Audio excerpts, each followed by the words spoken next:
Support for the Legislative Gazette comes from New York State United Teachers, working to support students, educators, and public schools as the center of their communities through the Public Schools Unite Us initiative, and United University Professions, representing 37,000 academic and professional employees at SUNY campuses and teaching hospitals across New York State. Frederick E. Cole, President, uupinfo.org.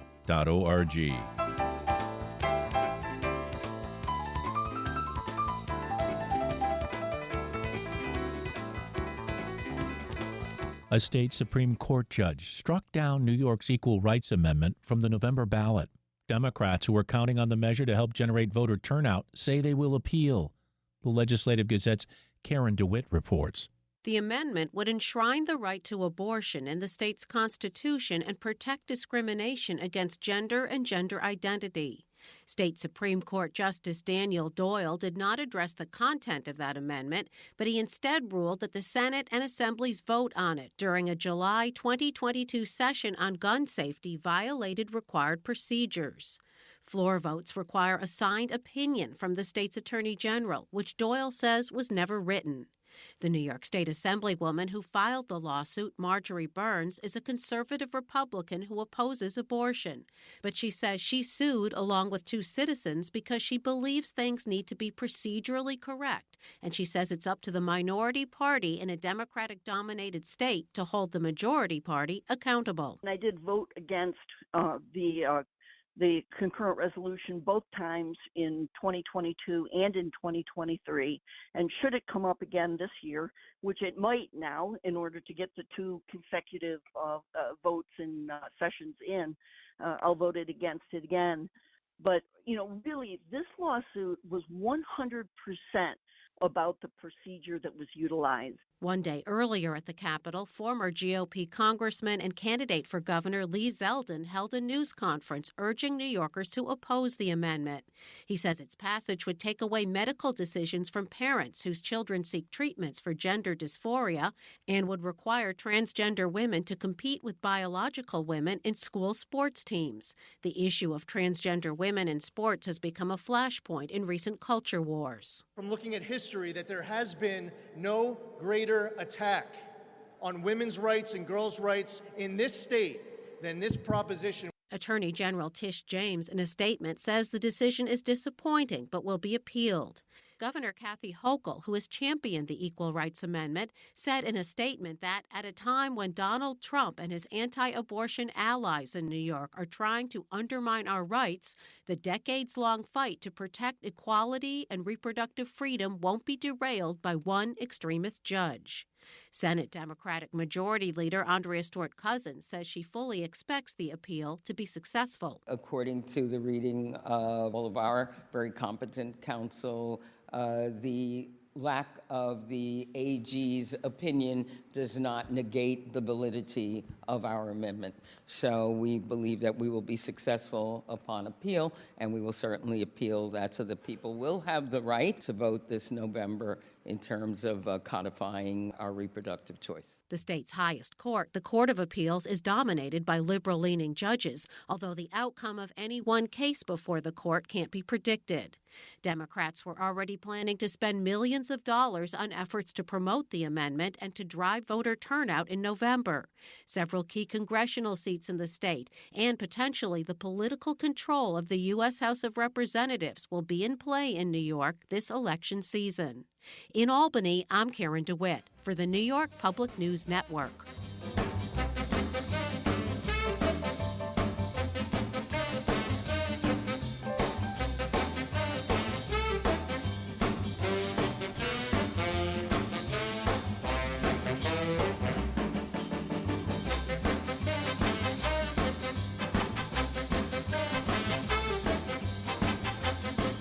You are listening to the Legislative Gazette, a program about New York State government and politics. I'm David Gustina. This week, I sat down with New York State Assembly member Deborah Glick, chair of the Committee on Environmental Conservation, to get her take on this week's negotiations over climate change and environmental bills. Deborah Glick, help us understand what's happening here. Maybe we should start with the Climate Change Superfund bill. The Senate has just passed that. We've had it in committee. I'm hopeful that we'll be able to put that out shortly so that it can get a full hearing from the entire body. It attempts to ask polluters, fossil fuel companies, to pay into a fund to mitigate the damage that has resulted from the use of fossil fuels. And let me just say that for those listeners, we know that some corporations that have products that are damaging either to our health or to the environment know about that damage years before the public does. And they, in some instances, like ExxonMobil, they very clearly worked to undermine climate science and to cast doubt on what was understood to be damage from fossil fuels. And I will say that the first discussion in government about the impact of CO2 occurred back in the Kennedy and Johnson administration, when scientists were first indicating that there seemed to be an issue. And so here we are, all these years later, and the result of climate change is plain for everyone to see. Increased storms, more damaging storms, rising sea levels, melting ice caps. The clock is ticking, and we have to do something. And those who have created the problem, just as we asked the tobacco industry to pay for increased access to health information and smoking cessation, we need to ask the fossil fuel companies to step up. Yeah, and I understand from what I've read and knowing the legislature after 35 years that the lobbyists from those industries work hard to kill that legislation. The issue for me is, and I think it will be throughout our entire discussion about what gets in the budget and what doesn't get in the budget, with Democratic supermajorities and Democrats more likely to support climate change legislation, why should any of these bills fail? Well, the budget is passed. These are the end of session focus on bills. Now, there will be some who will say that a particular bill is related to a budget item and therefore the budget is already done and we can't deal with it. But there certainly are opportunities to address significant policy initiatives, and that's what we're going to focus on for the next 4 or 5 weeks. And I think that what happens is, in some instances, there is a different perspective in each of the houses, and the houses have different ways of deliberating. The Senate has many fewer members in the majority, and their rules for getting things out of committee in terms of things bypassing committees is different than the Assembly. And we have over 100, they have like 42 people. And so everybody has to have their say. Certainly, it's always been a personal frustration that we want everybody to have their input, but sometimes we talk ourselves into a corner. Do you feel the negotiations are always in good faith? Well, you know, it's a delicate time of the year to try to suggest that that isn't always the case. Right. But obviously, I think what happens is that sometimes lobbyists make a case, and the lobbyists may not be operating in good faith. They want to stop something. So from their point of view, their arguments may not be, in my humble opinion, accurate. And then you have to push back against misinformation and convince others that the information that they're receiving is inaccurate. But I'm an optimist, and I think that we have gotten great things done in the last year, and I think that in the end, we came out with a good budget for the environment. So the question is, was it in good faith? Ultimately, yes. That's New York State Assemblymember Deborah Glick, a Democrat and chair of the Committee on Environmental Conservation.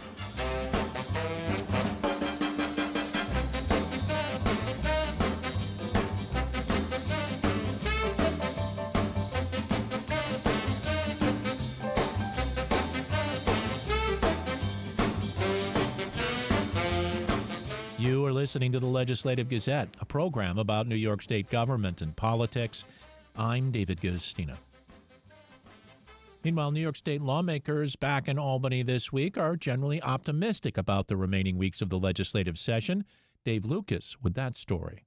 Assembly members say the late budget, approved about 3 weeks after the new fiscal year began April 1st, has set things back a bit as they rush to get non-budget bills accomplished. Democrat Pat Fahey of the 109th Assembly District says with about 18 session days to go, it'll be a sprint to the finish. I have a number of priorities, including my short-term rental bill, which would bring tens of millions of dollars into the state and level the playing field for hotels. But just all I want is a state registry there, as well as having those Airbnb and VRBO folks paying their taxes. So that's a big one for me.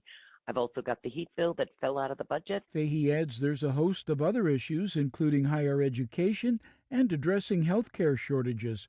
Democratic Assemblyman John McDonald of the 108th District is also concerned about several health care items. Particularly in regards to the opioid crisis, allowing paramedics to start or initiate patients on Suboxone treatment, and also allowing hospitals. Think of when a person goes in with an overdose into the emergency room. Right now, by state law, they can only dispense 1 day supply of Suboxone. The federal government made changes a couple of years ago. New York State has not adopted them yet. That would allow a clinician to administer provide 3 day supply of Suboxone. Democrat Phil Steck represents the 110th District. He chairs the Assembly Committee on Drug Abuse and Alcoholism. We are trying to expand the type of opioid reversal agents that can be used so that anything approved by the Federal Food and Drug Administration can be used. We've also passed out of committee bills to require the Office of Addiction Services and Supports to report publicly online where the money from the Opioid Settlement Fund and the Opioid Stewardship Fund is going. Steck says too many good bills with ample support don't make it through the legislature due to lack of time. McDonald and Steck both favor the Stop Addictive Feeds Exploitation for Kids Act, which regulates social media companies, mandating they stop feeding children content they haven't expressed interest in. Fahey is also focused on redesigning the Harriman office campus in Uptown Albany. To put this in context, there are well over 10,000 bills in any 2-year session cycle, and we're in the second of those 2 years. We often don't even pass 1,000 of those. So it's a lot to get through a very, very narrow chute. We are trying to work on amendments, trying to work with a host of folks. And again, as higher education chair, we also have collective bargaining agreements that have been settled at SUNY, not at CUNY. We'd like to get the funding for that so that we continue to strengthen higher education in this state. McDonald says lawmakers intend to accomplish as much as they can before lawmakers leave for campaign season. This budget, I think overall, once again, although it was a little bit late, is very solid. Doesn't raise taxes. It invests in health care and invests in services that our constituents want. We have a comprehensive policy that I think is going to have a positive impact on the housing challenges that most people focus on with New York City, but we also have affordability issues here in upstate New York. And I think, some of the pilot programs, particularly in regards to the cities I represent, where vacant units, landlords can apply for assistance to bring those units back online with the understanding that those units also will have some kind of a rent control component to it. It makes good sense because at the end of the day, it's about building more inventory and making sure it's affordable. For his part, Steck says time is being wasted by chapter amendments. Where we pass a bill and the governor sends it back and says, I'm going to veto it unless you make this change. And the governor is doing that so often that the first 2 months of session get taken up with passing chapter amendments, which are really bills that we've already passed. And it just prevents us from doing a lot of the other work that we should be doing. The legislative session is scheduled to end June 6. For the Legislative Gazette, I'm Dave Lucas. Pro-Palestine encampments at 3 college campuses in the Hudson Valley came down last week almost as quickly as they went up, 1 amicably, but 2 as a result of police enforcement and mass arrests. Now student protesters and administrators are wondering how to move forward. The Legislative Gazette's Jesse King with more. An An encampment of student, faculty, and community protesters at SUNY New Paltz's Parker Quad was up for about 2 days before state police arrived Thursday night with batons, dogs, and a helicopter to break it up. More than 130 people were arrested, including Teo Ertz, a STEM student from Sullivan County. It was incredibly difficult, upsetting, and traumatizing to watch the people who I had just a few hours earlier had a meal with, hugged, painted signs with, read books with, just being absolutely brutalized.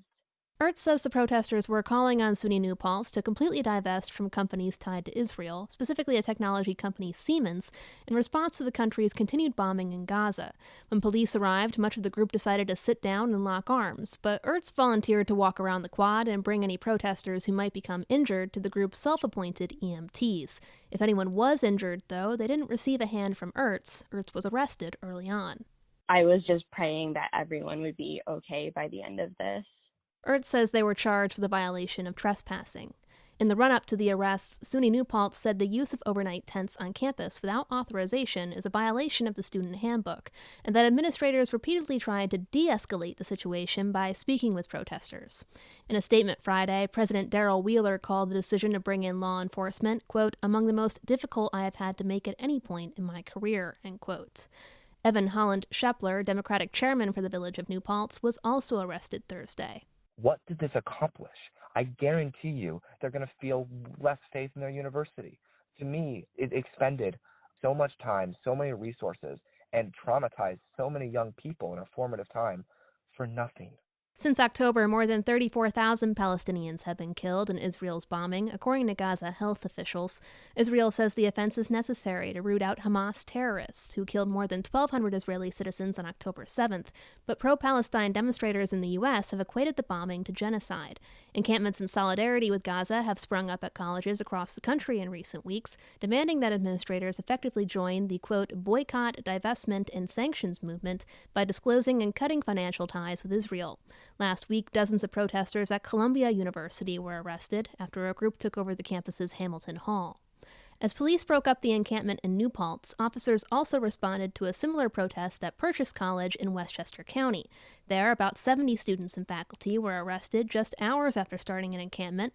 Another attempt at an encampment was broken down Sunday morning, with the college announcing the creation of a, quote, protest zone on campus for students to use between 10 a.m. and 10 p.m. Purchase has cited the campus's quiet hours as a reason to take down the encampments.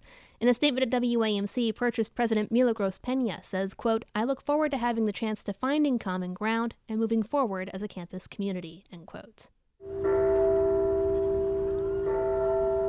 Numerous officials, including New York Governor Kathy Hochul, have voiced support for efforts to clear encampments, saying they are restricting campus functions close to final exams and commencement and infringing on the rights of other students. Last week, Allison Esposito, a Republican candidate in New York's 18th congressional district, called for an encampment at Vassar College in Poughkeepsie to come down. While we embrace peaceful protest, we cannot allow rules to be broken or crimes to be committed. No violence against Jews, no violence against the students, no stopping of graduation ceremonies. None of that should be allowed to happen, and I call on the president to do their job and to stop these protests now. On Saturday, student protesters at Vassar announced that they were taking down their encampment after reaching an agreement with college president Elizabeth Bradley and other administrators. In a statement on Instagram, the group says it does not view the agreement as a victory, but as, quote, the most strategic decision we can make in order to further our efforts for divestment and Palestinian liberation, end quote. According to a copy of the agreement posted online, the private college plans to, quote, create more transparency around its independent contractors, including potentially publishing a list of its major contractors online. Furthermore, Vassar has agreed to allow 4 students to meet with its executive committee and present a proposal for divestment from some military contractors, with an eventual vote on the proposal by the Trustee Investor Responsibility Committee and the Board of Trustees either later this month or in October. In a statement Monday, Vassar College confirmed students had taken down their tents after a, quote, thoughtful discussion, adding, quote, students are now focusing on ending the year, including final exams and papers, senior theses and projects, and welcoming seniors' family members for commencement. Any occurrences of discriminatory harassment will be addressed according to the college's policies, end quote. Back at SUNY New Paltz, Ertz says the past week's events have shattered their sense of community on campus. They say they will be back next year. They can't afford to transfer, but getting arrested certainly put a damper on their college experience. I was very hopeful that my time here at New Paltz would be nothing short of a dream, but this has turned it into a nightmare. I've talked to a few of my other classmates who just say that they can feel it in the air that something terrible has happened here, and I don't think it'll ever be the same. By way of disclosure, Vassar College is home to WAMC's Hudson Valley News Bureau. For the Legislative Gazette, I'm Jesse King.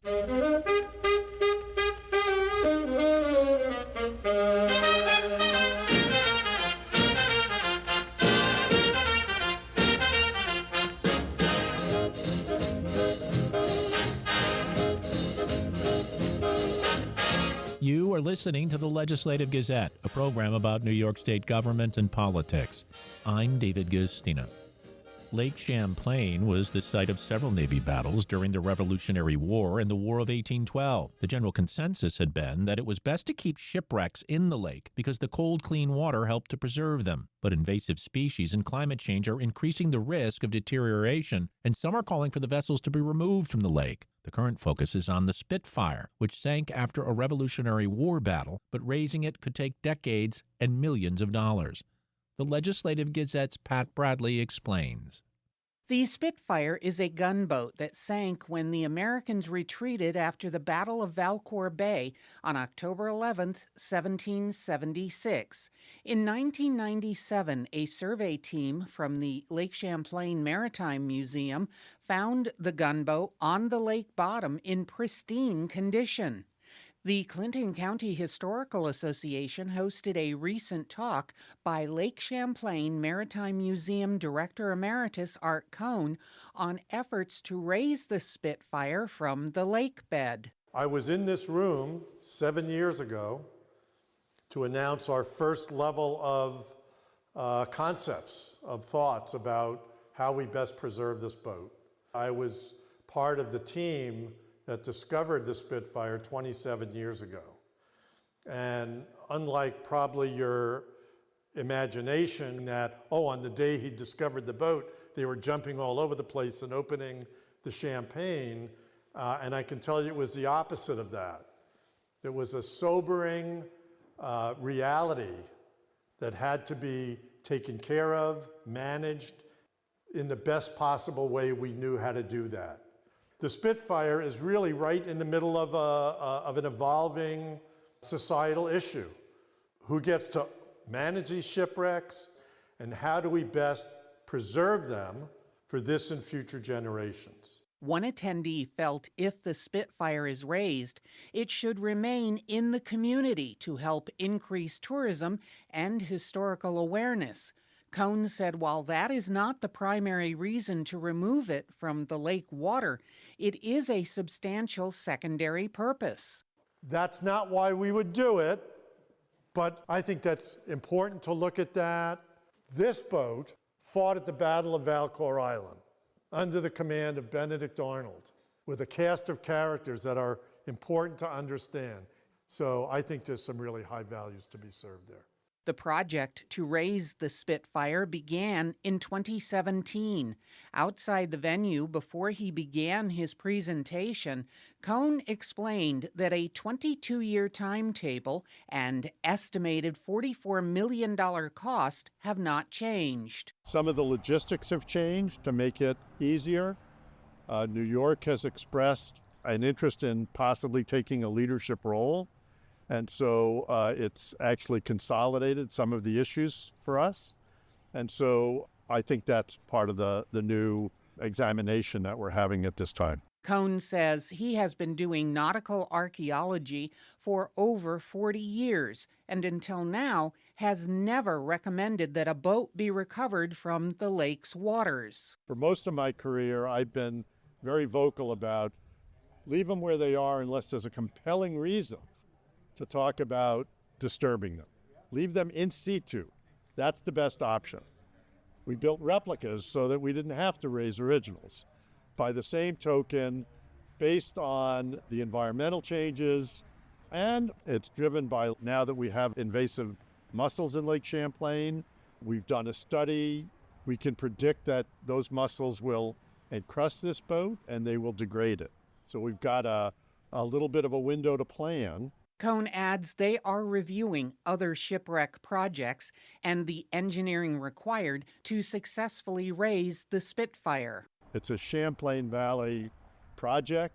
New York, Vermont, and Quebec sort of working together. We have a network of historic sites from Chambly to Saratoga and every place in between. We think that it will empower the region. But at the end of the day, the most important consideration from my point of view is what can we determine is best for the resource? How do we best preserve this object for future generations and make sure that it is doing the best job it can at sharing its stories with us? The Spitfire is protected by the Sunken Military Craft Act. It is in water deep enough, and its specific location has not been divulged, to protect it from recreational divers. Another gunboat, the Philadelphia, was raised from the bottom of Lake Champlain in 1935 and is on display at the Smithsonian Museum. For the Legislative Gazette, I'm Pat Bradley.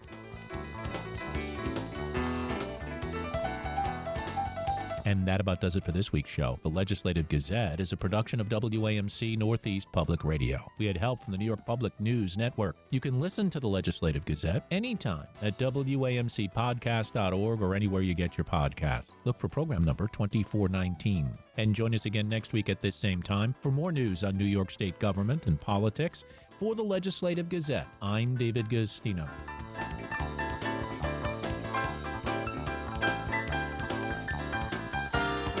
Support for the Legislative Gazette comes from United University Professions, representing 37,000 academic and professional employees at SUNY campuses and teaching hospitals across New York State. Frederick E. Cole, President, uupinfo.org.